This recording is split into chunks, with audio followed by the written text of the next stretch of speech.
네, 브리핑 시작하겠습니다. 더 빠르게, 더 강하게, 더 선명하게 행동하겠습니다. 조국혁신당 대변인 강미정입니다. 군인들이 쉬지 못하는 국군의 날, 임시공휴일 지정이 무슨 소용인가? 윤석열 정권이 오는 10월 1일 국군의 날을 임시공휴일로 지정했습니다.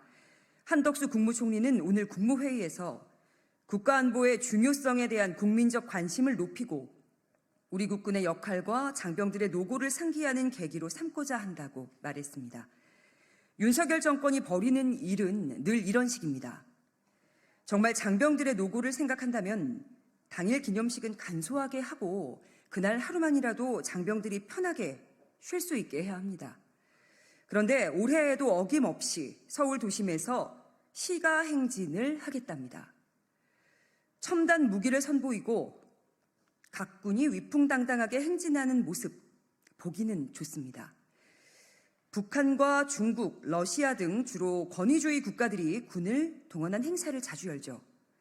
그런데 윤석열 대통령이 안보 협력을 강조해온 미국과 일본에서 군의 시가 행진이 매년 열립니까? 안보를 위해서라면 훈련을 해야죠. 보여주기식 시가 행진을 자주 한다고 해서 군 전력이 강화되지는 않습니다. 연합뉴스를 보면 윤 대통령도 군 격려와 소비 진작 차원에서 임시 공휴일 지정이 필요하다고 판단한 것으로 알려졌다고 합니다. 아무래도 국군의 날 임시 공휴일 지정은 군 격려보다는 소비 진작에 방점이 찍혀 있는 것 같습니다. 평일을 임시 공휴일로 지정할 경우 수조 원에 달하는 생산 유발 효과가 있다는 어느 기관의 분석 보고도 있었으니까요. 임시 공휴일을 마구 늘리면 경제적 효과도 따라서 느느냐? 이건 논란이 있을 수 있으나 정작 문제는 따로 있습니다. 임시 공휴일을 지정한다고 해도 국민들께서는 소비할 여력이 없습니다. 고금리, 고물가 탓에 가계 여윳돈이 역대 가장 긴 퇴보 기간을 가질 것으로 보인다는 발표가 있었습니다. 통계청은 올 2분기 1인 이상 가구의 흑자액은 월 평균 100만 9천 원으로 집계했습니다. 세금 내고, 연금 내고, 이자 내고, 먹고, 입고, 자고 이렇게 의식주 비용 제외하고 남는 돈입니다. 뜻밖의 공휴일이 생겨 반가우면서도 한편으로는 가슴 한켠이 휑할 분들도 적지 않을 것 같습니다. 인터넷 커뮤니티에는 갑작스러운 공휴일 지정으로 학사 일정이 꼬여서 불만을 토로하는 학생과 학부모들의 의견도 적지 않습니다.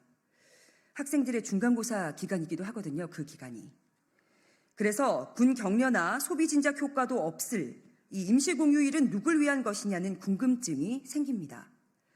국군의 날을 국군의 뿌리인 대한민국 임시정부 한국광복군 창설 기념일로 바꿔야 한다는 주장도 있습니다. 10월 1일은 조선 총독부가 설립된 날이기도 합니다. 그러다 보니 임시공휴일 지정의 목적이 다른 데 있는 거 아니냐라는 의문도 제기가 됩니다. 윤석열 정권의 주요 인사들이 중요한 것은 일본의 마음이라고 했기 때문입니다. 설마 그런 건 아니겠죠? 여기까지 하겠습니다. 고맙습니다.